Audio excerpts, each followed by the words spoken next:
Good morning, good afternoon, good evening, whenever and however you're listening to the podcast. We just appreciate that you are. This is the Delaware High School Football Pod presented by Websites for Sports, and we're the only media outlet dedicated exclusively to high school football in the first state.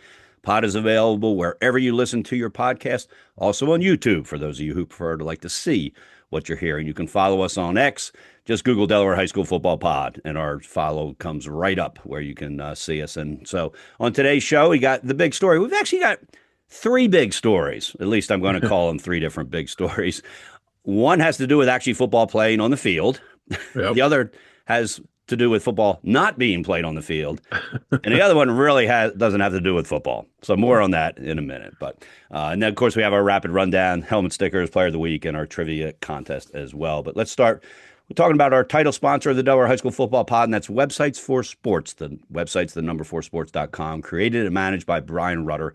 The only place you can find the schedule, rosters, and stats, if coaches post them, of every high school team in Delaware.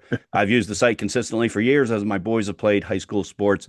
Bottom line, if you have a child playing high school sports, or even if you're just a fan, this is the one and only website that provides up-to-date schedules, and they do it for free, and you can even set up alerts to be notified of changes in schedules for the exact teams that you want to follow. We can't thank Brian Rutter of Websites for Sports enough for supporting this podcast, for the last several years. Just another way he's supporting interscholastic athletics. That's websites, the number 4sports.com, websites, the number 4sports.com. And from there, you can go to whatever team you want to go and follow. All right, let's start. Marty, the big, our second story, a certain group of people are going to be interested in, fans. But the first one, everybody seems to be interested in. Yeah. That is Caravel Academy forfeiting to Salesianum this past week. This actually, we got this news, Marty, while we were recording Yes. last week. In fact, I got off and I apologized to you that I was on my phone. And it's because I had a source that gave me the information that they were pretty confident that Caravel was planning to forfeit to Sally's. Now, we wouldn't have announced it for a couple of reasons, and I didn't because, sure, it's a source, it's a reliable source, but until it's confirmed, that's not fair to anybody to do that. Yep. And also, I knew that there was a process to go through. I know this as my former position as chair of the Unified Committee, that if a forfeit happens, a team has to apply for it to be a forfeit rather than a no contest, and that has to be approved by the DIAA. And that wasn't going to happen on Sunday morning at 8 o'clock in the morning when we were recording. So nothing was going to become official, even if the rumor was not a rumor and it was true. The forfeit itself was not going to become official while we were in the air, and that's why we didn't announce it. But it was a forfeit, 2-0. And the difference, just so people know, without getting really weedy here, the difference between a forfeit and a non-contest is the forfeit is what it is. One team wins, one team loses. Why is that important? Well, if it's a no contest, it does not count as a game. So in other words, Sally's would have finished the season with 9 games and not gotten the points for the win.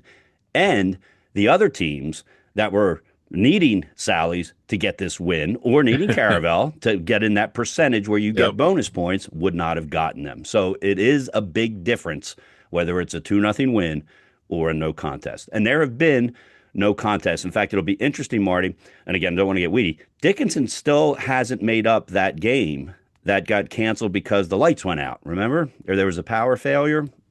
And I'm going to pull it up here while we're on the phone. The early college high school game. I don't think they did. Oh, did they finish that game? Yeah, okay, so forget that. All right. So anyway, that would have been an example if they didn't play it. It would have been a no contest because neither team forfeited. Correct. It was something else. Anyway, good. Okay. Well, thanks for clarifying that. So anyway, I'm going to tell you my thought on the forfeit. Let you give your thoughts. Caravel in a situation where they came in to the move up to Class 3A. And people can argue all they want about whether or not they should have moved up or not based on the size of the school. The bottom line is they had completely dominated Class 2. Completely dominated Class 2. 2 undefeated seasons to the state championships. The year before that, they were in the state title game, narrowly losing to Wilmington Friends. And so somebody had to move up. And who else are you going to move up besides them? Howard would have been the next one. And if Howard had a season like they did this season, they might have thought about that. But anyway, so Caravel's beat up, banged up. I talked to Coach John Reed. And his primary concern was getting through the season. And so, and I've talked to a lot of other coaches, some at a fire pit on Halloween, others, standing on sidelines. And, there are a lot of teams banged up at this point. William Penn came into Appoquinimink pretty banged up. They had some kids on the field in the second half that I didn't have roster numbers for. Yep. And Matt Sable apologized to me for that ahead of time. He said that's because I'll be handing them out to some JV players as they get on the bus to head to Appoquinimink. So there are teams that are beat up. And so what John Reed was trying to do is what was best for his football team. And that is the head coach's job, is to do what is the best for their football team. He didn't gain any advantage from a playoff standpoint by doing this. In fact, he got a loss that you never know. They might have beaten Sally's. Granted, it would have been a long shot, especially in their situation. Yeah. But basically, he would have gone there, lost, maybe had a few more injuries, as big and as dominant as Sally's is, playing against kids who, quite frankly, are JV players. And that's kind of how I put it to people. I'm not sure Sally's JV team couldn't have beat the Caravel team that John Reed would have been forced to put out there due to the injuries. They've got some major injuries. And remember, an injury to Caravel player means you lose two players, one on each side of the ball in most cases. So anyway, I'm not going to question John Reed's decision. He's the head coach. He's done a great job there. My interactions with him have always left me thinking he has one priority: his players in every decision that he has made. And he's a tough coach when it comes to discipline. He's not one of these guys that's going to let players, I saw him throw a Division I kid off the scrimmage one time because he wasn't playing the Caravel way, which was not dirty type of thing. So Anyway, my point is, I support John Reed's decision because I respect him enough as a head coach to make the decision that's right for his players, which he has always done. Not everybody agrees with me, obviously. My concern is because less than 24 hours after that, St. Andrews forfeited the rest of their season. Yeah. And I don't know the St. Andrews situation other than their roster is probably similar to Caravel's in terms of size. However, they're not playing Sally's. And so I'm not sure, they're playing teams that are built the way St. Andrews is built. That's why they're in that Class 1 division. And so, accepting Caravel's forfeit for the reasons they did, which was due to the potential for injuries and it being a safety hazard for the kids, the size of the kids they would have to put on the field. You've basically set the parameter now that if you claim that, and this is not to say St. Andrews isn't in the exact same situation, right? But they've set the parameters that if you claim that, they basically have to accept it, and especially in this day of legal society. Yeah. You did it for them, but you're not doing it for us, and this kid got hurt and his career's over or whatever. Yeah. So, it's no, and nobody's got the answer. And all those coaches I was telling you I talked about, they were talked to, none of them have the answer either because safety's obviously at the forefront of their decision as well. So anyway, that's my thoughts on the forfeits. I think it's something now that the DIAA is going to have to look into because I don't think it can be easy to forfeit. There's got to be a reason, and it might be reasons that have to be confirmed and that type of thing. And then on the flip side, and then I'll shut up. Is it time to start looking at these teams like AI 0-9, Dickinson 0-8, Charter School of Wilmington 1-8, Early College 2-8, St. Andrews 2-8? Should they be playing in Class 1, or should they be in their own division and just playing each other? Better for the kids. These kids start the season, they know they're not winning a state championship. Right. They don't want to lose 50-0. That's no fun. So shouldn't they almost relegate them like the Premier League does? You four go down this season coming up or this 2-year cycle. Yep. Get your programs, try to get them built up, encourage kids to come because they're not going to be playing against Sally's or that in Division 3. They're not going to be playing against the powerhouses in Division 1. Yep. And is it time to do that? And for those of you that don't know, when this Class 3 system was originally put together, Class 1A was not going to play for a state championship. Right. But the superintendents refused to approve that, and there you have it. And I do think there are teams in Division 1A that should be playing for a state championship. But I also think there's been 4 teams every year since this has started that had no shot to win 3 or 4 games, let alone a state championship. Yep. And so why are you playing against teams that are going to have you on a running clock at halftime? Play 4 teams, play 8 games, one home, one away against all the other 3 teams, and have a great season. And so that's, and it would be 6 games, I guess, whatever it is, whatever the math is. It wouldn't be a 10-game schedule where you're 0-10 or 1-9 at the end. Right. And getting Right. blown out in games. These aren't Yep. overtime games. Go ahead. No, I got a ton of comments last week from people, and of course, there's a Facebook group, the Delaware High School Parents Group, where people left a ton of comments. And I think the issue was, well, one of it was Sally's folks were upset because it was senior night. And St. Andrews, by the way, their last 2 games were senior nights for the teams they were playing. So that's 3 teams that lost their senior night. That's a big deal at the high school. Now, that's not the responsibility of the other team. And taking Caravel's forfeit at face value, which you have to do because there's no evidence to the contrary. Right. The biggest question was, what if it wasn't Sally's? What if they were playing Hodgson? Would and anybody they're playing care? Sally's next week? Would anybody? Not only that, but would they have forfeited? Right. Because they're on a much and here's the other thing, and this was the question that came up a lot. If you're down enough players to forfeit, how can they possibly continue to play next week? Right. Are these 1 week injuries where the kids are suddenly going to get healthy again? To me, and again, I do take it at face value. I think it would be foolish to not suggest that Sally's had absolutely something to do with this decision. If they're not playing Sally's or Middletown, that's where the question comes in for me. And it's more the precedent that's set. Like you said, it can't be easy to forfeit. Let's say, just for an example, William Penn turns it around next season and they're at 6 wins and they're having a great season. But they're down some players and their roster has taken a hit over the years and they're facing a Middletown team that's absolutely loaded. Do they say, you know what, let's take the week off, regroup and play again? That seems to be the biggest question. And it's curious. A lot of people are wondering, they want to see the Caravel team that comes out against Hodgson this week, because everything I've heard, and you may have more information, is that John Reed has said, we're definitely continuing with the season. That's not a question. That is correct. And I can tell you, at least I got the sense from talking to him. And again, I don't want to pit, this isn't a Caravel conversation, right. But just to defend him, so to speak, those injuries are, hey, this extra week is going to help us get in. Unlike the Hodgson situation, where they've had 5 season-ending injuries, and their backups are in for the season. So you just led me into the second part of this, because their opponent that they play next week has been, and you and I know this personally, have been absolutely decimated with injuries. You have a friend on the coaching staff. I have a cousin on the coaching staff.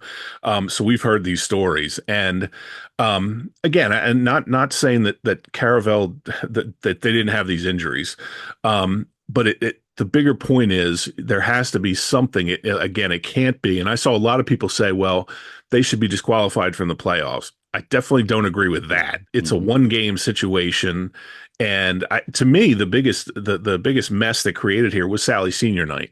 And I asked Gene Deladon about that, by the way, and they are the DIAA is going to kind of help out and allow Sally's to have their senior night when they host their first round game, which they most likely will, unless there's some kind of travesty that happens between in the games or whatever. But so they're going to have their senior night at their first home playoff game. Great. Which is really nice, because DIAA usually doesn't allow ceremonies and stuff before playoff games. Nothing like that. Right. So you can't be on the field before the game in a lot of cases. Right.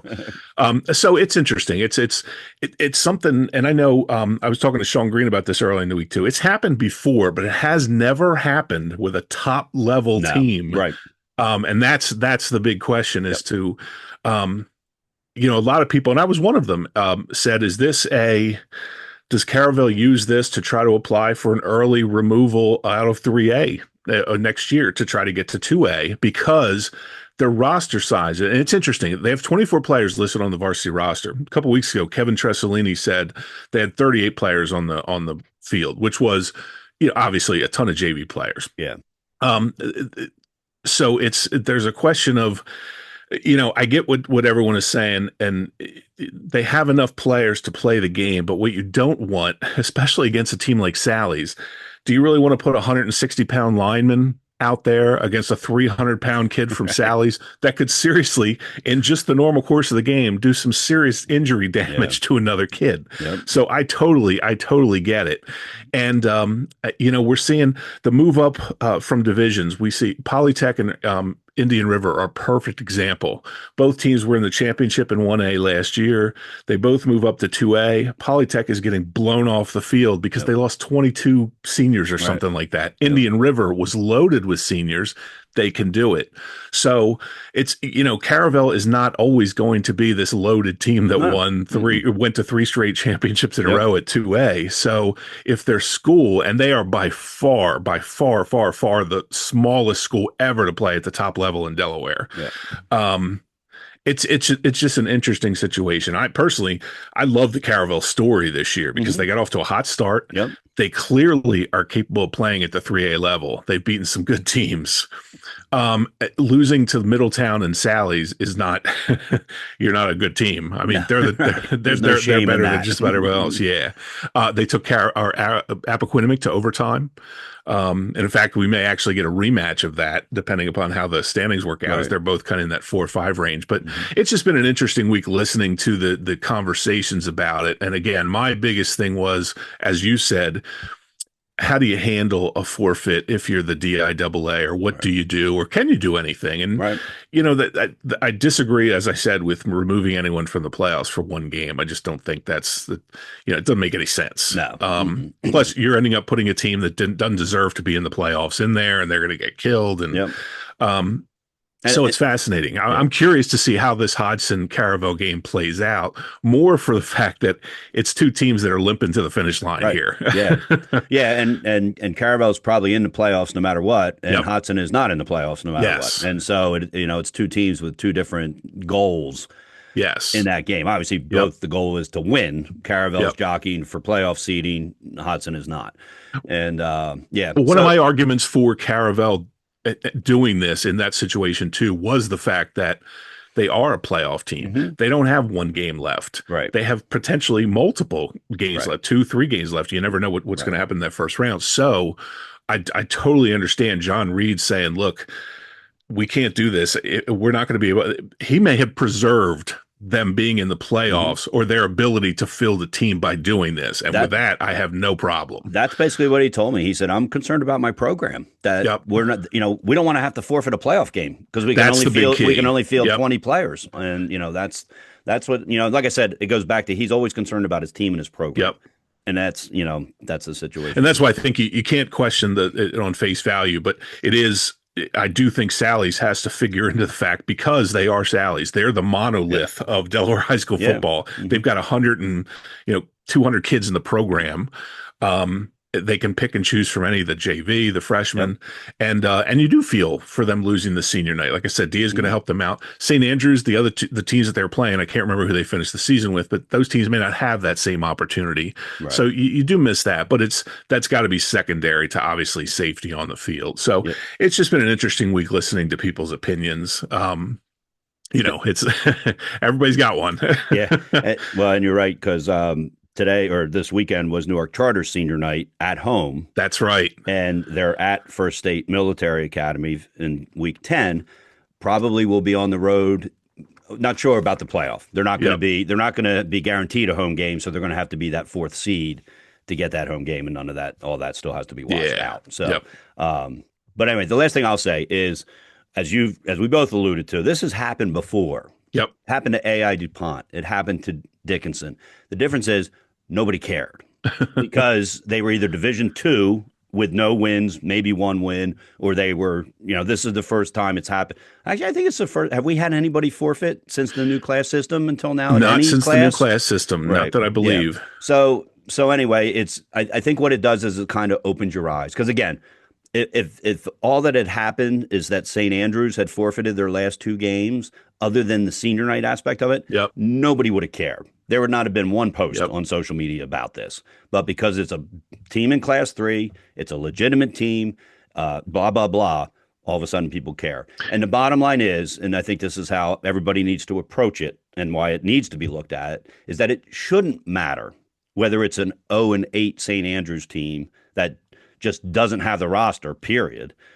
forget injuries, or it's Caravel Academy, two-time defending state champion, who has a shot to make some noise in the playoffs if they get there healthy, which is what this forfeit will do. It will help them get there healthy. So, and just the last thing I'll say too, Kevin Tressolini wrote an article about this, and one of the lines in the article kind of stood out to me, and it was that SMAC may look into this situation because it involves injuries to kids. Right. This leads me into your point, and this will be the final one I'll make, is with the AIs, the Dickinsons, the ECHSs. Is SMAC looking at these programs that are losing 62-0 every week? Right. Because you look at the roster size, it's ridiculous. If they're ever on TV, which they rarely are, with the YouTube, I mean, you see like there's 60 kids on one side of the field and there's like 14 on the other side of the field. Right. And you can't tell me there's not an injury situation waiting to happen there. So I'm curious to your point, are some of these teams, do they need to be kind of almost relegated like the soccer league until they're able to build up the numbers? Right. And maybe they play each other, 2-3 times during the season just to get better, just so the kids are playing football. Yep. And I know the argument would be, well, kids will leave and go somewhere else. I'm like, well, they would have already left. They're coming in. They're coming into these programs. That's what I was going to say. These aren't programs that were state champions 3 years ago.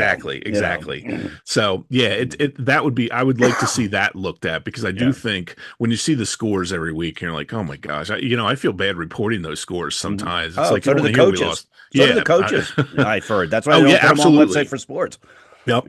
It's funny. I'll talk to the coaches about when they play ECHS or AI, and they always say, hey, let me add, they played their butts off. They never quit from start to finish, because what else can you say? Right. And those kids are out there, and they're busting their butt at practice 6 days a week or 5 days a week, just like everybody else. And then they're playing the games. The only difference is they know they're going to get their butt kicked when they go out there. Right. And to me, that's a lot of character on those teams. Yeah. So I will say that.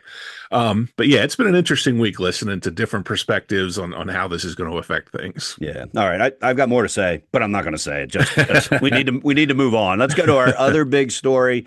Caesar Rodney beats Cape 35-14 on senior night, one that was held. For the seniors, it's the best season they've had since they arrived 4 years ago. 6 wins for the Riders for the first time since 2017. So that's almost 2 complete classes that have gone through that school. Actually, it is 2 complete classes. They're guaranteed their first winning season since 2020. That was the COVID-shortened season. Whether you count that or not, they were 5-2. They only played 7 games. And I didn't take the time to look when their actual full 10-game regular season was a winning season. I think Candeloro had 1 or 2 winning seasons when he was there. They were like 6-4. And then you can go back to Schoenwolf back in 2008 when, and Caesar Rodney was one of those teams, you remember this, Marty, they always went 0-4 to start the season, and then they ran through the Cape Henlopen North and got the automatic bid to the playoffs. So it was a strategic scheduling. By the time they got halfway through the season, they were ready to play and, legitimate play good teams in their conference. So, the neatest thing I'll say about this game is I saw on Facebook, the team stayed on the sideline to watch the post-game band performance. And I thought that was very cool. Yep. And, it doesn't matter who suggested that. It could have been a captain, could have been a coach. It doesn't matter. The fact is that they did. And so I thought that was very cool. So hats off to the Caesar Rodney football team for doing that. But, Marty, I think you watched this game. I did. I was in the press box at Appoquinimink, so they couldn't watch it. And, you tell me how the game went. Obviously, they won by a couple touchdowns, but it seemed closer than that for at least the first half of the game. It did, yeah. For the first half of the game, it was nip and tuck, back and forth. You had 2 good quarterbacks on the field. You had 2 good running teams. Caesar Rodney they're a different team. Coach Strickland has got them in a different place than they have been the last several years. And part of it is they've got more kids on the roster now. They've got better football players on the roster. Quinn DeVere had to sit out the first 3 games, as we know, because of the transfer rule. He got off to a rough start. Last few weeks, he's something like 800 yards in the last 2 weeks and 9 touchdowns. I mean, he's just lighting it up, and he's really starting to get in rhythm with these receivers. I was impressed with their defense. I thought their defense was phenomenal. that's something that CR has been giving up a lot of points in the past couple of years. And one of the things I've said on the show before, I think football in Delaware is better when teams like Dover and Caesar Rodney are competitive. Yes, because absolutely. you want to have teams in the South and these teams with great, rich histories be good. We know Rudy Simonetti's not going to sit on what's happening there now, and he inherited a team. He had 6 weeks to get ready for the season. That program is going to be back. We know Right, that. right. Coach Strickland, it took him maybe longer than people would have liked. I'm sure if you're a fan down there, but the product he's putting on the field I tell you what, this game was so cleanly played. And that is becoming, as you know, you and I know, rarer and rarer these days. Guys helping each other up, Yep. and it was just all around a great football game between two good teams. And Caesar Rodney in the second half eventually just started to pull away. Their offense would convert third downs when they needed them. They got a hard run here or there. DeVere only threw 10 passes. He only completed 6. 4 of them were touchdowns. And it's a case where if you're Coach Strickland, if you don't need to, I remember the old, I think it was Bear Bryant was like, when you put the ball in the air, 3 things can happen and 2 of them are bad. So, you keep the ball on the ground and you keep motoring through. And I was really impressed. And I was so happy to see for Caesar Rodney, experience these kids, especially the seniors who have had a rough go of it, experiencing some big success. They're going to be in the playoffs. And, at that point, it becomes like the gloves are off. You never know what's going to happen because there are injuries and different things like that. And you never know how kids are going to respond to pressure. And it's going to be so exciting for the fans down there to have a quality team in the playoffs. 2000 or back when they first started the 4 divisions, as you recall, the nightmare where every team made the playoffs, which was the last time Caesar Rodney made the playoffs. Right. This is going to be a different story for them. And it was so good to see. The kids were so hyped up throughout the game. And the atmosphere of the game was fantastic. So Caesar Rodney is back in terms of being a competitive football team. And once playoffs roll around, who knows? But Coach Strickland has got these guys playing great. And again, they play clean football, hard football, and it's just fun to watch. Yeah, and clean, hard football starts at the top. I don't does. care what anybody says. Starts at the top. Caesar Rodney, they're going to play Dover. This is always a huge rivalry. These schools are located a mile apart, basically. Yep. And it used to be on Friday night. Is it still? I forget. I didn't look at the schedule. I just know they play each other. It doesn't matter. But it used to be. I think the last couple of years they bumped it to the middle of the season. They did, and people complained. And I think they bumped it to Saturday too. They did, for safety reasons or whatever. It Yep. doesn't matter. But anyway, my point being, Caesar Rodney's playing for jockeying in position in the playoffs. They're in the playoffs. Dover is not. They're playing for pride. They can let it all hang out. Coach Simonetti will have them ready to play for pride. And so it's going to be an interesting game. And for Cape Henlopen, they play St. George's. And that's a game where the loser of that game may be left out of the playoffs. I don't think. At the bottom, that 6, 7, 8, it's still up in the air. You're right. That's a huge game for both of those teams. Yeah, I have the feeling if you look at it, whoever loses that game is probably not going to be in the playoffs, especially if it's Cape, because I think St. George's has the edge a little bit over in there. But anyway, doesn't matter. Anyway, so that's the big story. CR's back. And let's hope it's for good. And, we'll look forward to seeing them in the playoffs. All right, our final big story. We have opened a store for merchandise. For now, it's T-shirts, sweatshirts, polos, that kind of thing. Amy Hoff, who designed her new logo, is starting to do this type of thing. And so she was willing to help us get this up and running. The link to the store is hoffproductionsde.com, hoffproductionsde.com. This is an example of one of the shirts. You can get a full logo on the front. You can get a pocket, whatever you like and whatever color you like. We offer it in red, green, yellow, white, and black. Not yellow. Red, green, white, and black to get started. And we've priced it. We've included shipping and handling in the prices. And we've priced it. Basically, Marty and I are not making any money off this. We want to get the word out about the podcast. We want people, hey, that's pretty cool. Where do I listen to it? And when they see you with shirts out there. So if you are interested in the shirt, it's a nice quality shirt. Or the sweatshirts. In fact, I just ordered a sweatshirt last night when the website went up live to make sure it worked. But again, that's hoffproductionsde.com. Hoff is with 2 Fs. We will send this out on our social media channels at some point to either today or tomorrow, so you can see it there. Well, that's And by the way, I wasn't listening. It sounded almost like you said that we weren't making any money off of this, but I know that's no, that is true, everybody. That is true, everybody. And I will say it got my mom's stamp of approval, the website for presentation and the items that are available on there. So that's a big plus for Amy right there. All right, there we go. So again, HoffProductionsDE.com. All right, let's go to the rapid rundown of Week 9, and we're going to probably go even faster than normal, I think, because we spent quite a bit of time. We've been trying to keep these podcasts less than an hour and 10 minutes, and we need to go fast to keep that true here. Did you talk to Brandywine this week, Marty, or do you have what I did not. Gave you? I didn't know. So I'll start. Brandywine 29, McCain 8. For McCain, Vaughn Brooks' 70-yard touchdown run was the only score for them. Chase Beau Parlant threw 2 touchdowns, one each to Jasir Green and Zahir McNair. Peyton Taylor carried 22 times for 80 yards. B.J. Grundy had 10 carries for 50 yards and a touchdown, and he also had a sack. Stephon West, Zaire Jackson, and Tyler Wade also had sacks. Brandywine goes to Concord. Huge game for those two, both for the playoff implications. McCain hosts St. E's. St. E's, it's a game that matters as far as we can tell. McCain just riding out the season. So again, Brandywine 29, McCain 6. We moved to Conrad 39, Del Castle 12. This was a huge game for Conrad. It clinched their first ever district title, and I believe their first title of any kind in football. I believe so. It was under the temporary lights, so there was a great atmosphere there. Quarterback Tommy McGrory, who's had a great season, threw for a TD, 15 rushes, 117 yards. Lucas Smith, 17 carries, 82 yards and a touchdown. Michael Saylor, 8 tackles and an interception. Damon Rush and Yendo Ramirez each also had an interception. Conrad closes with Charter of Wilmington, which is down this season, so Conrad will be preparing for the playoffs. And Del Castle hosts Glasgow, which is a big game for Glasgow because they're still in the playoff picture there, so they'll be looking to take down Del Castle. All 3 Christina School District teams still in the playoffs. How great is that? Yeah. More on that later.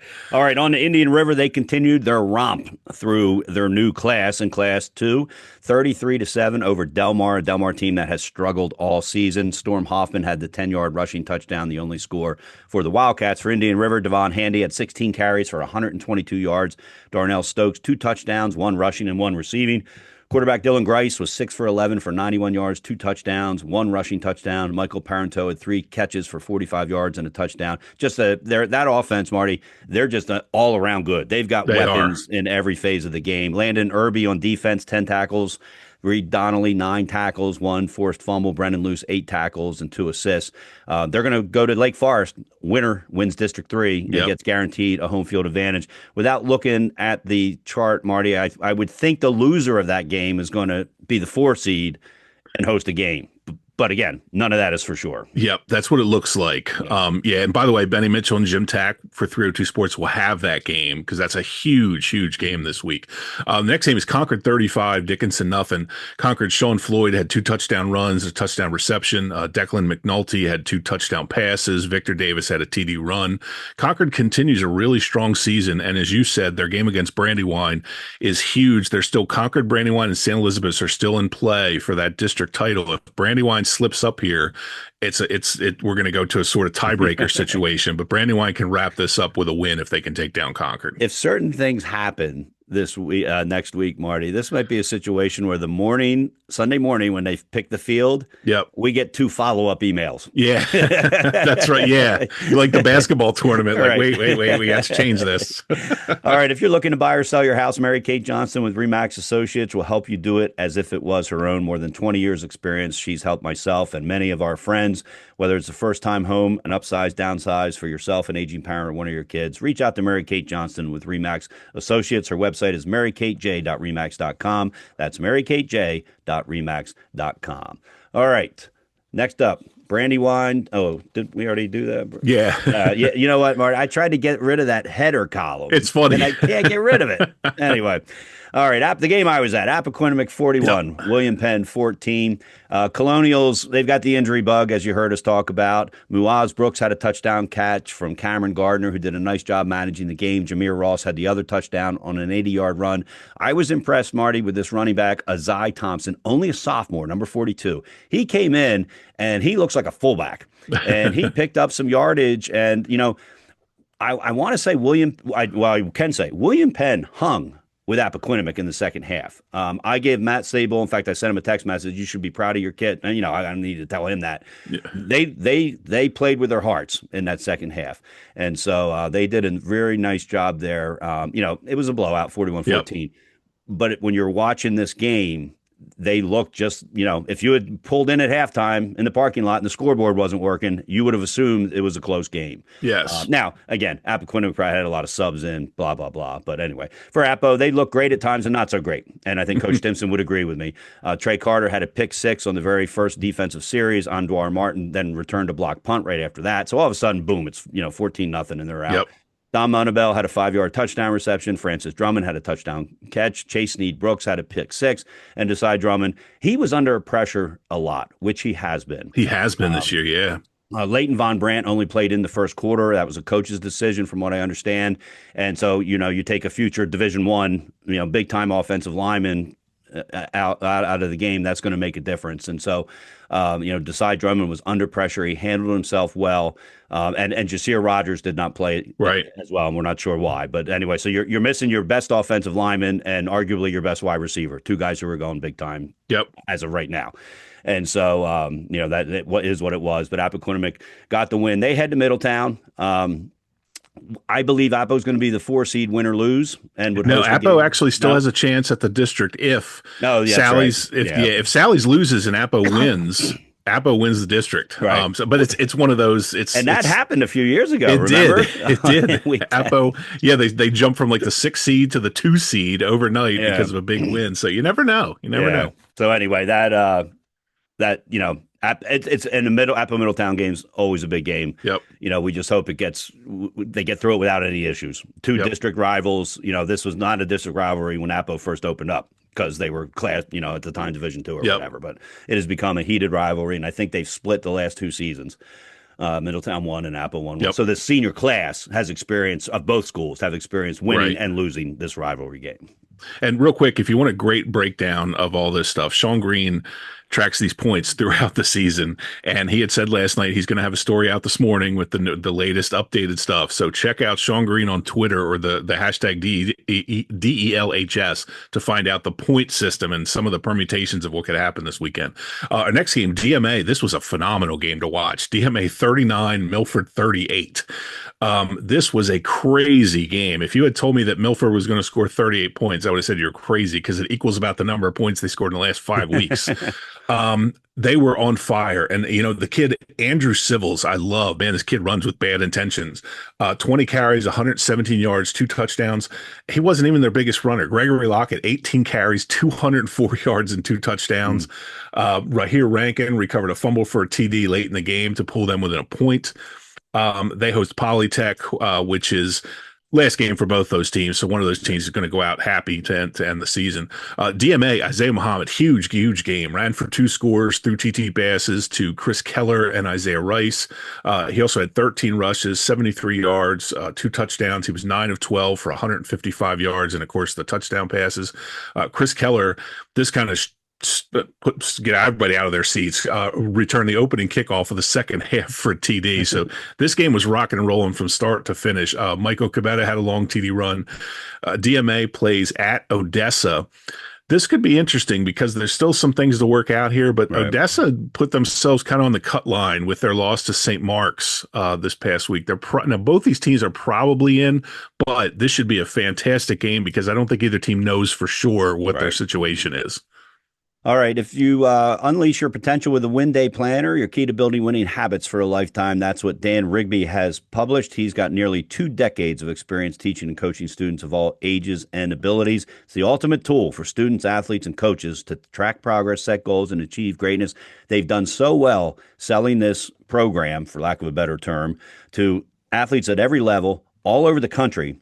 They are able to make it free for Delaware teams, which wasn't the case in the beginning, but now it is. Free to all teams at all levels, youth through college in the state of Delaware. And I don't believe they have a minimum order. It doesn't have to be a team of 30. If you've got a basketball team of 7 in the CYM League, this might be for you. Get your print or digital copy today and check out all their products at winthedayplanner.com. Again, that's winthedayplanner.com. All right, Laurel and Sussex Tech. Marty, this game was about what I expected it to be. Close. Laurel pulled away and won 14-6. Kenyon Littleton had a 19-yard touchdown. Shakai Parker had a 10-yard touchdown. And then Tristan Johnson sealed the win with a fumble recovery with 6 minutes to play. For Sussex Tech, Knox Sheets had a 1-yard quarterback keeper, which was their only score. Sussex Tech is going to head to Woodbridge. Some say Sussex Tech must win to get in. Woodbridge playing for pride at this point, and they'd love nothing more than to end their season, especially their seniors, with a win. For Laurel, they're at Delmar, same situation. Laurel might need to win to get in. We're not sure. We don't want to get into that. Delmar playing for pride at this point. Yep. And Sussex Tech, it's interesting, and their 5-0 start seems so long ago. Yeah. And they took Lake Forest to the wire. They've really kind of hit a tough time, so they're fighting for their playoff lives. One team that's not is St. Elizabeth's. St. Elizabeth's beat AI 48-8. For AI, Kadir Clark 13-yard TD run. Jaquan Harley had the 2-point conversion. For St. Elizabeth's, who is comfortably in the playoffs and still in play potentially for the 1A district title. Cole Andrews threw 3 TDs, rushed for 2. Terrence Williams 3 TD receptions. He caught all 3 of Cole Andrews' touchdowns. He had team high 6 tackles. As we know, at that level, everybody's going both ways. Alex Soto scored on a 31-yard run. Justin Coleman and Troy Jones recovered fumbles. St. Elizabeth's is at McCain. This game doesn't mean much to St. Elizabeth's, and because they most likely will not win the district, but it does mean a lot to McCain, who is fighting for their playoff lives. They're right down around that cut line. They still have an opportunity. So this could be a really hard-fought game for AI DuPont. They end the season with Dickinson. One of those teams, again, will go home happy this season. Right, yeah. And that two teams that should be playing each other in our newly formed fourth division in the state of Delaware. All right, I have no information for Red Lion beating Polytech 42-6. Not sure if you do, Marty. Yeah, Red Lion usually has great information. I did not see anything. So Ken Anderson has other things he's going on this week, I guess. More important that's okay. than serving our needs on this podcast. All right, I'll go then instead to Lake Forest. Continues to roll 35-6 over Woodbridge. Woodbridge's only score, Malachi Hayes on a 35-yard touchdown run. For Lake Forest, A.J. White was the DE302 player of the game. He carried the ball 18 times for 105 yards and 2 touchdowns. He also had a defensive touchdown. Again, DE302 is 302 Sports. Nolan Elwanger had made 39 of 41 PATs coming into this. That's incredible. And so that's all the stats I have, Marty. I don't know if you have anything else for Lake Forest. I know sometimes you communicate with them. I don't. Yeah, no, I didn't get much this week. I just said Noah Elwanger was a big story when people saw this number. Again, that's better than NFL players at this point. That's just great. And there's multiple kickers doing this at the high school level in Delaware. And the number 35 tells me that they probably had 5 touchdowns and 5 for 5 on extra points. I would think, which would make it 44 or 46. So. Our last game is Seaford 49, Early College nothing. Seaford, as expected, rolled in this one. I believe this might have been 42-0 at halftime, so it was a running clock in the second half. Brennan West 9 carries, 109 yards. Javon Hurst 2 carries, 12 yards and a touchdown. Brennan West had 2 of those touchdowns, by the way. Vince Evans, who's just incredible at the quarterback position this year, 3 carries, 42 yards and a touchdown. Sincere Harris 2 carries, 31 yards and a touchdown. Zaire Seymour 75-yard kickoff return. Luke Metzner, there we go again, 6 for 7 PATs. On the defense, Sincere Harris with a safety. Azion Matthews returned a fumble for a TD. For Seaford, unfortunately for them, their season's over because they're getting a forfeit from St. Andrews this week. So they'll have to do senior night festivities somewhere else. And for Early College, their season's over now. They've played their allotment of games. And again, the fact that they made it through an entire season is worthy of a hat tip to Early College and their coaching staff for getting these kids through the season. All right, one of the bigger games of the weekend, St. Mark's defeats Odessa 31-15. I believe that game was played at St. Mark's, and that was big because that kept St. Mark's in the running to still win the district. And a lot of things have to happen for that to happen, but if they had lost, it wouldn't have been a conversation. And so their defense had 10 sacks, 4 blocked punts. I don't remember seeing a 4 blocked punt number in a long time. And that's the defensive line. And a blocked field goal. Oh, did they have a blocked 5 field goal? 5 block kicks, yes. Anyway, that D-line is Andrew Boulevaz, Jeremiah McLean, Chris McKenna, Evan Descolio, and Jeremiah Mitchell, who I believe is the linebacker, but was in on a couple of those sacks. Boulevaz had 4.5 sacks and a punt block. Jeremiah Mitchell had an interception, a blocked punt return for a touchdown, and Descolio had a pick 6. Their offense, of course, racked up some points too. Elijah Burke had 2 rushing touchdowns, and Matteo Braccolenti another field goal and another long one, Yep. 47-yard field goal. I'm hoping somebody takes the time, because I'm not willing to do it, to look in and just see where he stands with the field goal. We've had a lot of good kickers since we started doing Yep. this podcast.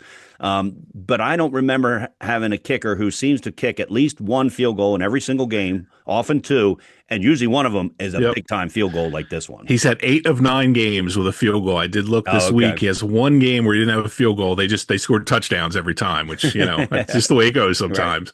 Right. But just a phenomenal kicker. Yeah. And a kid, by the way, college coaches, this kid has no offers. Get in early, because he sees this kid's really good. All right, let me go about it real quick. Go to Odessa. Oh, sorry. Stats. Quarterback Cooper Curran, big time game, 30 of 50, 247 yards and 2 touchdowns in a loss. And wide receiver Zakai Williams had 18 catches. I also saw the number 15. I give him the benefit of the doubt and go with 18, but I also saw 15. So either way, even if it's 15, that's big time. And 240 plus yards and a touchdown. The other touchdown reception was Nakai Han, who had it. So Odessa plays DMA. And I've got in my notes the district title is on the line because it's Red Lion, DMA, and St. Mark's. Now, that's not a winner takes the district. Yep. Because Red Lion is still in that mix as well. And St. Mark's plays Red Lion. So both those games are going to be big. And one of the 3, either Odessa, DMA, or possibly Red Lion, is going to be disappointed with the outcome. So anyway, it's a big week for those that Class 2A District 2, where it's funny when you look at it, Marty. Everybody looks at Class 2A District 3. You got Lake Forest and Indian River, and then you got Howard in District 1 and Archmere, district title game there. And then you've got these 3 here. You do the math, that's 7 and possibly 8 if Odessa gets in. District 2 has turned in, Class 2 has turned into what we thought it would be, which is the most competitive district of the 3 this year. And just to put a bow on this game, Odessa gained at St. Mark's by almost 300 yards. St. Mark's offense did nothing in this game. Their defense did everything in their special teams. They took advantage of some short fields to get some offensive touchdowns. But Odessa, I was really impressed with their offense. But man, they got to clean up the special teams because it just killed them in this game. We next move to Archmere, 33, Tower Hill 6. Again, this game meant nothing in the grand scheme of things because Archmere was already locked into a district title bout with Howard for next week. But Archmere continues to roll along. Johnny Orsini threw for 151 and a touchdown, ran for 59 and 2 touchdowns. My cousin, Michael Donovan, rushed 11 times for 116 yards. That's right, yes. Ryan Hagerberg, 49 yards rushing, 53 yards receiving and a touchdown. He also had 5 tackles. Mark Mervin, 74 yards receiving and a TD. Jack King and Chase Lenke, led the defense with 8 tackles each. As I said, they meet Howard for the district title. A lot of people are saying this is going to be a Howard blowout. A lot of people are saying watch out for Archmere. I'm in the watch out for Archmere crowd. You never know. Yeah. And Howard hasn't had a big challenge for a while. Correct. So this is going to be interesting. For Tower Hill, Lucas Peatlock had a 2-yard TD run. They host Wilmington Friends. To my knowledge, most likely both of these teams are out of the running for the playoffs. So one of these teams will go home with a nice happy bow on a little bow at the end of the season. There you go.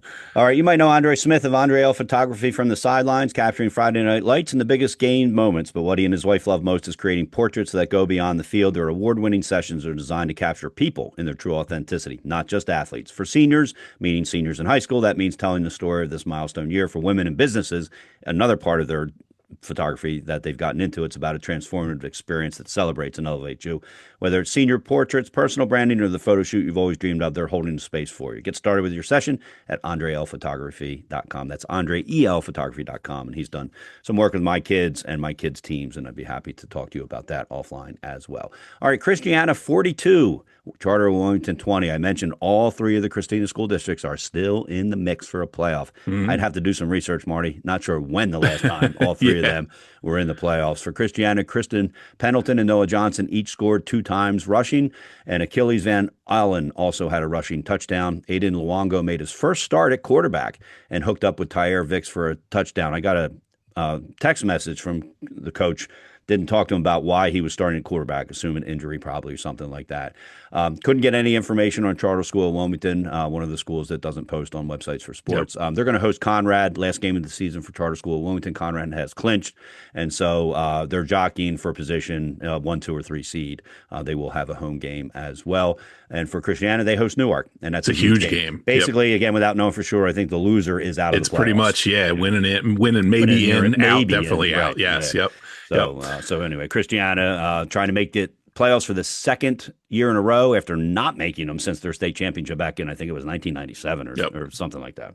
So next one is Middletown 35, Hodgson 14.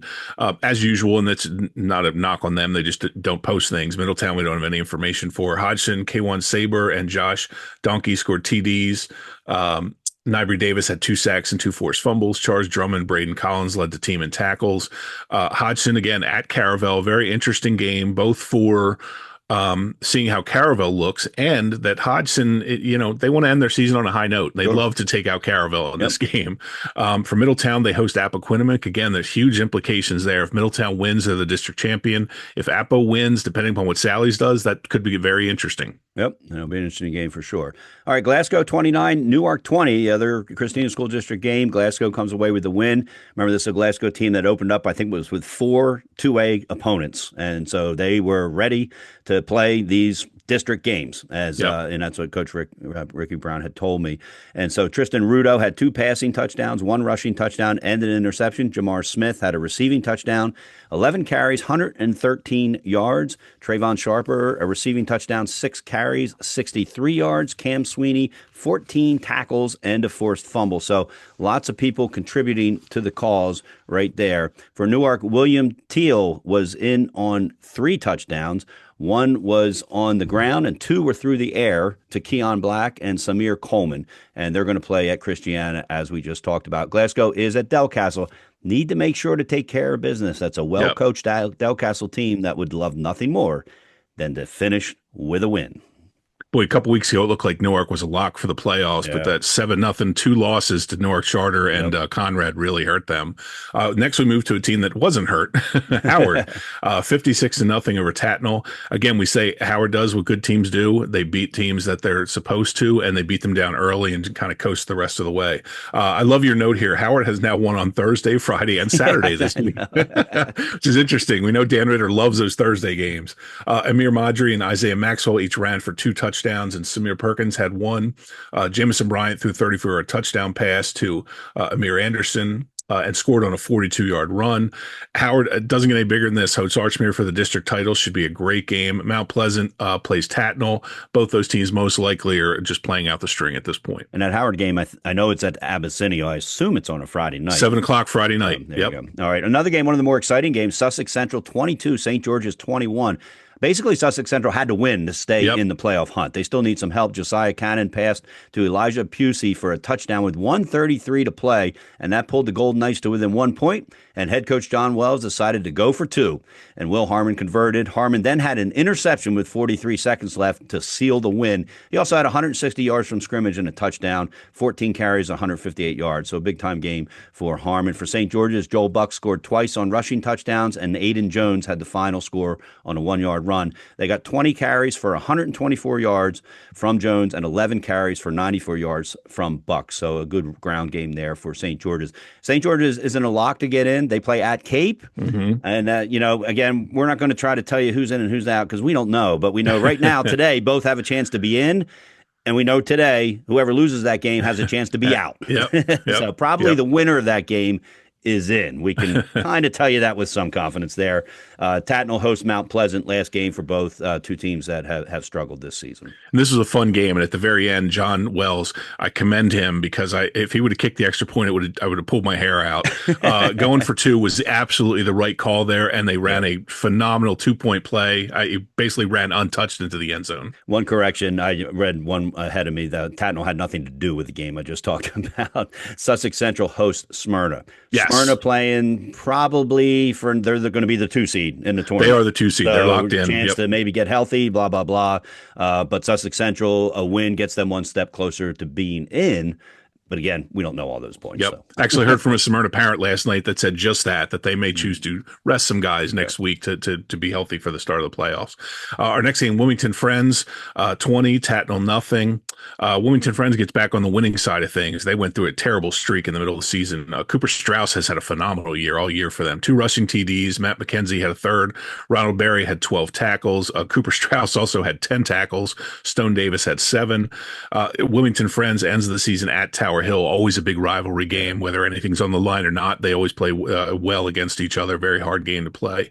And Tatnall hosts Mount Pleasant again. These are 4 teams most likely just playing out the string in these last 2 games. All right, one to go. Diamond Hill Incorporated has been a sponsor of the podcast from the start. For more than 20 years, they've been serving all of Delaware and the surrounding areas in all things construction, from commercial concrete and site development to residential projects. They have you covered.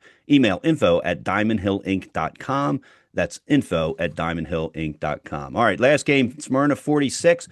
Dover 7, a rare Saturday night, 5 p.m. for Dover because of the Halloween and availability of police officers, et cetera, et cetera. With the win, Smyrna clinched District 2 in the 2nd seed, as we just talked about. Drew Marks threw 3 touchdown passes, or through 4 of them, actually, to Kamaj Kearney, Christian Carroll, Christian Beverly, and Ozzie Nunez. So there's not just one name there. In fact, Phoenix Henriquez, I didn't see his name anywhere. Not sure if he didn't play. Maybe he was being triple covered and that got these other guys open. But Marks also scored on his own on a 16-yard run. Terrell Ingram capped the scoring with a 7-yard run late in the game. And again, Smyrna goes to Sussex Central, as we just talked about. Dover, Caleb Atkins scored their only touchdown on a 1-yard run, and they host Cesar Rodney, which we talked about earlier on. All right, that's going to do it for the rapid rundown. It's now time for our helmet sticker segment. Amy Hoff has a special talent designing graphics or creating videos, and she did just that with our new helmet sticker, which became our logo. One of her favorite designs she did for me over the years was one when Riley, my son, committed to going to DeSales. So that is something to think about if you have a senior who's going to commit somewhere. It was great because we used it to share on social media. We could have made T-shirts, posters, put them on coffee mugs. It's that kind of thing that she creates, something that really money can't pay for, but she's willing to do it for you, for a price, of course, but it's very, very reasonable. Trust me. These are just a couple examples of her great work. Amy Hoff of Hoff Productions, from concept to creation, multimedia designs for every occasion. You can email her at hoffproductionsde@gmail.com. And remember, she is selling our wearables at hoffproductionsde.com as well. So a place where you can go for there. All right, I'm going to start, Marty, with a special one, for lack of a better word, helmet sticker, and that's the Apo football fullback, Chase Fetro. Chase scored a touchdown. Why is that a big deal? It was the first touchdown of his career on senior night at Appoquinimink. Why is that a big deal? Because this is a kid, it's a type of story that I love. And I'm sure there are these types of stories on every team. This is just one I've witnessed because I'm the PA announcer for Appoquinimink. This kid started playing football when he was a freshman, knowing that probably he was never going to be a starting player on, an Appoquinimink team that has been the top 4 team in the state all 4 of his years. And yet he stuck with it. He started out playing the line, and then he had a meeting with Coach Timpson before the season and said he wanted to try to be a fullback, hoping he would get some more playing time. I love that. And he has gotten some more playing time. Not a tremendous amount of playing time, but he has seen the field more often than he did the first 3 years. And he played JV and had success, et cetera, et cetera. But, it's just one of those stories. And what was cool is he caught a pass from Desai Drummond, and he ran about 20 yards. He got to the half-yard line, and God love him, he got hit, and he spun around, but another kid hit him and kept him out of the end zone. And I thought, oh, man, and this was the greatest play of his varsity career to that point. And I thought, gosh, I hope he gets to carry the ball. They got to finish it, And sure enough, Coach Timpson, and I know Coach Timpson really likes this kid, because Coach Timpson likes this kind of story. He never caused any problems. His parents have been major volunteers all 4 years he's been there. His older brother, Austin, played for 4 years as well, and has since gone on to the University of Delaware just as a student. And another, great story where he was a backup his whole career, but he gave 110% all the time. And so just a really neat story. So Chase Fetro, as much for what he did for 4 years, because it's a great story. And like I said, I'm sure every team has a Chase Fetro. I just have witnessed this one. And so congratulations to Chase Fetro on scoring his first touchdown. And it was a great run to set up. The touchdown, touchdown was fine. It was a yard, and he got a good block. But the fact he held on to the ball at the half yard line, because he got hit hard by two players, and he held onto that ball trying to stretch it into the end zone. But my first helmet stickers, probably maybe the most favorite I've given out this season, and that's Chase Fetro for Appoquinimink High School. Yeah, I love that. You look at Sally's in Middletown, you think they have all these stars. Half of those players never play a game on those rosters, and those kids come out and bust their butt every day at practice. So I love that was your helmet sticker. My first one goes to a guy who does get a lot of playing time, St. Mark's Andrew Bulovas. 5 tackles for loss, 4.5 sacks, and a punt block. He was all over the place against Odessa at the Graveyard on Thursday or Friday night, which I listened to this game on the radio because St. Mark's, it's the Graveyard for several reasons. One of them is it's a dead signal. You cannot do a stream game from St. Mark's. So a great job by St. Mark's Andrew Bulovas, my first helmet sticker. All right, my second one goes to DMA quarterback Isaiah Muhammad. They beat Milford 39-38. Check out these stats. 13 carries, 73 yards, 2 touchdowns, 9 of 12 passes completed, 150 yards and 2 touchdowns, 155 yards technically, and 2 touchdowns. So 4 total touchdowns for quarterback Isaiah Muhammad from DMA, my second helmet sticker. My next one is a guy who the team lost by 16 points, but you can't ignore these numbers. Odessa's Zakai Williams, 18 catches, 232 yards, a touchdown, 309 all-purpose yards. He did everything for them on Friday night. They did not lose because of the offense was not productive. They put up almost 453 yards, and Zakai Williams was a huge part of that. All right, next for me is in a losing effort, Milford running back Gregory Lockett, another 200-yard plus rusher. We've said we've had a lot of them this year, Marty. Just 18 carries, 204 yards, and 2 touchdowns. So a great game by Gregory Lockett in a close one. Milford almost pulled that one out. My last helmet sticker goes to Caesar Rodney, defensive player, Caden Irizarry, known as Izzy. He led the Riders D with a sack, multiple tackles for loss, and holding Cape to 14 points in a 35-14 win. This was such a huge win for Caesar Rodney, and Irizarry was all over the field. Glenn Frazier said his name many, many times throughout the night, so Caden Irizarry is my last helmet sticker. All right, I've got 2 to go. I'm going to go with Odessa quarterback Cooper Curran. In a loss, 30 of 50 passing. So probably had to ice that arm down after that game. 247 yards. So just a great performance by that quarterback. And then my last one is Glasgow wide receiver / defensive back Tristan Rudo in that win over Newark. He had 2 passing touchdowns, 1 rushing touchdown, and an interception. So he was all over the place on both sides of the ball. So congratulations to all of our helmet stickers. Just real quick, John, I wanted to add to the Cooper Curran story. I put on Twitter because I was curious if anyone knows. When was the last time a Delaware High School game had a guy who threw 50 passes and a guy who kicked a 45-plus yard field goal? Because Broccolini had a 47-yard field goal in that game. So just an interesting combination right there. Maybe a trivia question. That's right. We'll wait and see. All right, it's now time for our Promotion Zone Player of the Week. Whatever, wherever, and however you want to promote your organization, product, or anything else, Promotion Zone can help you make the right decisions based on your needs and your budget, whether it's apparel, pens, coffee mugs, or something out of the ordinary. Promotion Zone is your one-stop shop for all your branding needs. Celebrating their 16th year in business, they're located right here in Delaware, so they understand the value of hometown business relationships. Check them out on Facebook at Promotion Zone DE or on their website at promotionzone.biz. The swag folks since 2009 for all your branding and apparel needs. All right, the Promotion Zone Player of the Week. I'm going to turn it over to you, Marty, for this one. Yeah, this is a kid who doesn't get a lot of press, but the fans and coach love him. Carmine Terranova from Conrad. This was, again, under the lights, temporary lights. They played Del Castle in what amounted to a district title game for Conrad. They won that game. Carmine Terranova was phenomenal. 2 rushes, 47 yards and a touchdown. 1 catch for 10 yards and a touchdown. 2 kickoff returns for touchdowns.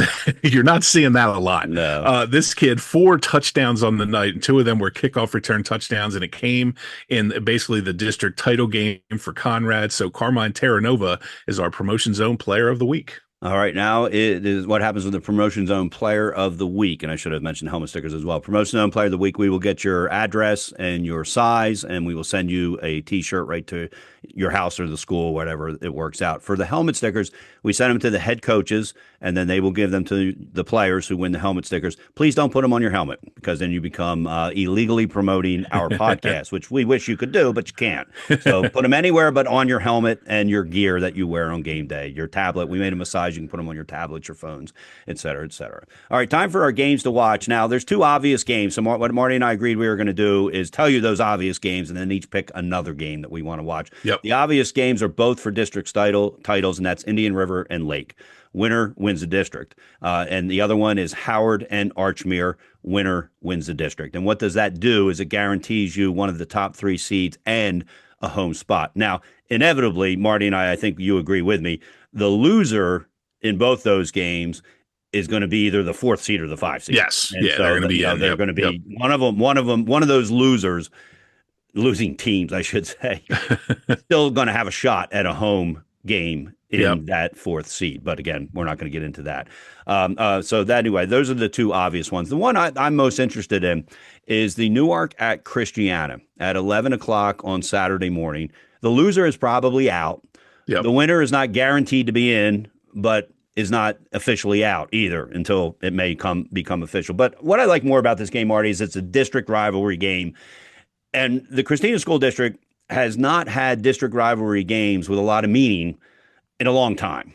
Yep. And so this, sure, it's always a rivalry when Christiana is playing Newark. But if both teams are 2-7 and it's the last game of the season for both, not as much is at stake.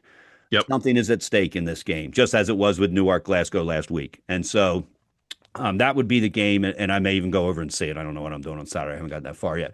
But I'm excited for the Christina School District to have relevancy in the sport of football. Yep. All 3 of them for the first time in a long time. Mine is Caravel and Hodgson. Okay, harken back to our big story of the week. I'm curious to see what Caravel looks like when they come out in terms of the health of the team. And right. They're a team that's been playing really well all season. So I'll be curious to see if they can continue that. And for Hodgson, again, a team decimated by injuries. They're going to come out. This is their final game. So they're going to give all they got. I think this is going to be interesting. It's a senior night for Caravel. The interesting thing about this, too, is that it's also Hodgson's home field for the most part during the season. So not a big home field advantage here. So Caravel Hodgson Friday night. All right, who's covering what? 302 Sports has Red Lion and St. Mark's. Not sure yet who's doing that game, other than it will not be Glenn Frazier because he's doing the field hockey state championship games for 302 Sports. And then Benny Mitchell will have Indian River and Lake Forest. And again, that's a big game for the district title. Sean Green has Appo at Middletown. And that game could have some meaning depending on how other things shake out. Delmarva Sports Network, and a reminder that's a subscription service, but very reasonably priced. They'll have Polytech Milford, Indian River, and Lake Forest, and St. George's and Cape. So lots of good games to watch this weekend. All right, that brings us to the Marticelli Restaurant Group Trivia question. Owners of Chesapeake Inn, Klondike Kate's, and La Casa Pasta, all 3 restaurants. Great places to go with different dishes at each. You can enjoy signature crab cakes and other fresh seafood at the Chesapeake Inn, homemade pastas and seafood specialties at La Casa Pasta, or Klondike Kate's, famous for their cheesesteak egg rolls and nachos, located up there on Main Street on campus. They give away a $50 gift card to the winner of the trivia contest, and that can be used at any of the 3 restaurants. We can't thank the Marticelli Group enough for supporting our podcast and in turn supporting high school football here in Delaware. Marty, the floor is yours. John, we had to go to overtime this week on our trivia question. We had 11 answers by Wednesday at 8 p.m., and all 11 were wrong, which is a first for the trivia contest. So I said yesterday on Twitter, I said, hey, I'm going to put it out there, and the first person who has the answer gets it. We still had some more wrong answers come in. And then Chuck Groves from On the Hill on Twitter, the St. Mark's site, finally came up with the right answer. And the question was, who won and what was the score the very first time that Caravel played Salesianum, which was funny. That was our trivia question. Then the game actually didn't end up happening this week. But the first game was played in 1991, and Salesianum beat a severely depleted Caravel team, which is funny. If you read the article, they had a ton of injuries then, too. And that was Division I against Division II. Right. Caravel lost 27-0. So congratulations to Chuck Groves for finally getting that one in the OT session of the trivia question this week. For this week's trivia question, I decided to go down a rabbit hole with we have so many good kickers this year, and I wanted to get into the longest field goal in Delaware high school history. So I'm going to go real quickly. I'll go through this. The state field goal record from 1988, Chuck Populus from Christiana set it with a 49-yard field goal. In 1995, 7 years later, Randy Tink from Salesianum hit a 50-yard field goal. Then John Oliger from Tatnall came along in 1995, 2 weeks later, by the way, after Randy Tink, and hit a 52-yard field goal. Uh, the trivia question is, who holds the state record for the longest field goal, and what is his name? He broke his own record. He set the record, and then he broke it again a year later, excuse me. So who is the state record holder for the longest field goal, and what was the yardage of the field goal? Get your questions in or your answers by Wednesday at 8 p.m. The best way to reach us is our Gmail account, delhsfootball@gmail.com. That's delhsfootball@gmail.com. You can also leave it on John or I's personal Facebook or Twitter pages. But interesting one this week, and it's to be honest, the answer shocked me. There's a lot of good field goal kickers out there, and I know they're going to be shooting for this record once they hear it. But so who holds the current record for the longest field goal in Delaware High School history? The name of the person and the yardage of the field goal. One of the neat things I love about how field goals have developed, especially since the change in class system, and I'm not sure if that and how that had anything to do with it, but coaches are giving field goal kickers shots at these long. You never saw that. I said that too. If it wasn't an extra point, you knew they were going for fourth down. And now the coaches are relying on these kickers, and again, a lot of them are soccer players, and so that's good for that. No, you could be on the 2-yard line, 4th and goal, and they'd go for it instead of kicking a field goal. Exactly. They just didn't trust their field goal kickers. Not anymore. Exactly. All right. So before we sign off officially, so next week is when they pick the tournament field, and I believe it's on Sunday morning. Yep. And here's how this has worked over the years. The meeting starts at 9 o'clock. Sometimes the media gets notified, which we would as well, at 10 o'clock. Other times it's at 1 o'clock in the afternoon. And then sometimes a follow-up email comes, and this, again, we've got a lot of tricky situations if certain things happen. It could be a very simple process if certain teams, it's one of these things, there's probably 6 games that could really confuse things or make it very simple. Long story short, we're not going to record until we have the playoff information. And so we will not be dropping this pod at our usual prior to noon situation next week. And it could be at 2 o'clock. It could be at 6 o'clock. It could be at 9 o'clock. Because, again, we're not sure the timing of everything that's going to come out, as well as our personal schedules. I haven't even thought that far ahead yet. But anyway, so next week's show, we'll do our normal helmet stickers. Maybe we'll skip a rapid rundown so we can get more into the playoffs, that kind of thing, because people are going to be interested in that. Or maybe, lots of different things we can do. We want to respect everybody's time and keep it within that hour and 15 menu. So anyway, next week we will not be dropping it on time, but that will be because we'll be waiting for the playoff tournament brackets, just like all of you will be, and we'll have lots to talk about as they happen. All right, that's going to do it for this week's episode. Thanks to our sponsors, the Marticelli Restaurant Group, Promotion Zone, Diamond Hill Incorporated, Mary Kate Johnston with Remax Associates, Dan Rigby, author of The Win Today Planner, Andre L. Photography, and Amy Hoff of Hoff Productions. And of course, the presenting sponsor of the podcast, websiteforsports.com. If you're a sports player, parent, or fan, it's the only website with a schedule of every high school team, stats, and more. Don't forget to follow us on X and Facebook, and please like and share our podcast to help us spread the word about the wonderful sport of high school football here in Delaware. Until next time, for Marty Sheehan, I'm John Buzby. Have a great sports week.